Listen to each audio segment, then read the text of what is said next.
Bonjour à tous, on se retrouve pour un nouvel événement. Aujourd'hui, le The 50 se dispute à Deauville. Deauville sur un parcours PSF, piste en sable fibré sur 1900 mètres. On a affaire à des 3 ans et plus. Ils sont 16 à s'affronter dans ce rendez-vous. Course très ouverte, hein. Ils se tiennent d'assez près. Ça va pas être simple de trouver la solution. De beaux rapports en perspective, hein, je pense, dans cette course. Avant de vous donner mon choix en 6 pour ce The 50 et tous les paris associés, jeux simples, jumelés, trio, etc. Je vous rappelle bien sûr que vous pouvez vous abonner à la chaîne YouTube de The Turf. Vous pouvez aussi activer la cloche pour être informé dès que mon prono est posté. Et puis, c'est important, n'oubliez pas le jeu responsable et mentions qui sont en dessous ici. Allez, j'y vais. En 6. Eh bien, écoutez, j'ai retenu en tête le numéro 4, Katusha. Alors, j'aime beaucoup Katusha. L'autre jour, elle était parmi les favorites dans une course qui est un peu la course de référence, le prix du pays de Bray. On a 5 des chevaux qui couraient l'autre jour qui sont au départ aujourd'hui. Et donc, ce jour-là, elle faisait partie des préférés des parieurs et elle a fini 13e. Alors, la performance n'était pas top top, mais je ne vais pas la condamner hâtivement sur cet échec. Je retiens plutôt son excellente deuxième place de Longchamp mi-octobre et puis d'autres bonnes performances qu'elle a à son actif, comme une victoire sur ce parcours PSF 1900 mètres au mois de décembre 2022 dans la Listotte prix Petite Étoile. Et je me dis qu'aujourd'hui, voilà, elle est largement capable de gagner si elle se retrouve. Je tente le coup, c'est un petit coup de poker, mais je la mets en tête.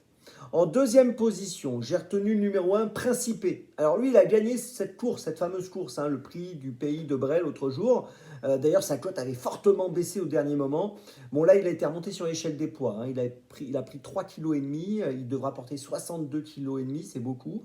Mais l'autre jour, je trouve qu'il a bien gagné quand même. Et auparavant, il avait aussi gagné à Argentan. Donc je m'en méfie encore aujourd'hui beaucoup. Je pense qu'il peut encore monter sur le podium.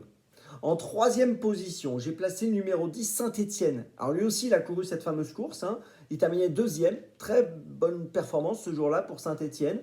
Auparavant, il avait bien couru à Chantilly au mois de septembre. C'est un cheval qui a un métier encore raisonnable, hein. Il a couru 8 fois, il a fini 7 fois dans les 5. Il est régulier.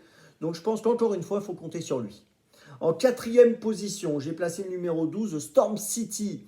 Attention à Storm City qui vient de bien gagner sur la PSF de Deauville sur ce parcours des 1900 mètres. C'était le 19 octobre dernier. Il a été remonté de 2,5 kg sur l'échelle des poids. Si on prend ses 10 dernières courses, il a fini 9 fois dans les 5 premiers. Donc vous voyez qu'il est très sérieux. En plus, c'est le duo Stéphane Vattel-Alexis Pouchin. Donc méfiance, au moins pour une place.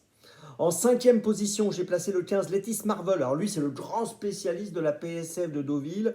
Sur ce parcours, il a couru 16 fois. Il a fini 10 fois dans les 3. Donc on est obligé de le garder. Il reste sur une victoire, c'était le 5 novembre. Sur ce parcours, il a été remonté de 3 kg sur l'échelle des poids. Et puis en sixième position, j'ai placé le numéro 7, Give Me Gold, qui a fini cinquième du fameux prix du pays de Bray, qui avait bien couru ce jour-là. Auparavant, on l'avait vu gagner à Saint-Cloud et à Clairefontaine. Elle est compétitive, je pense, pour une place dans cette course si elle a un bon parcours. Je vous résume mon choix en 6. Le 4, le 1, le 10, le 12, le 15 et le 7. Départ de la course à 13h55. On se retrouve maintenant demain pour Vincennes. Et d'ici là, avec The Turf, ça va aller.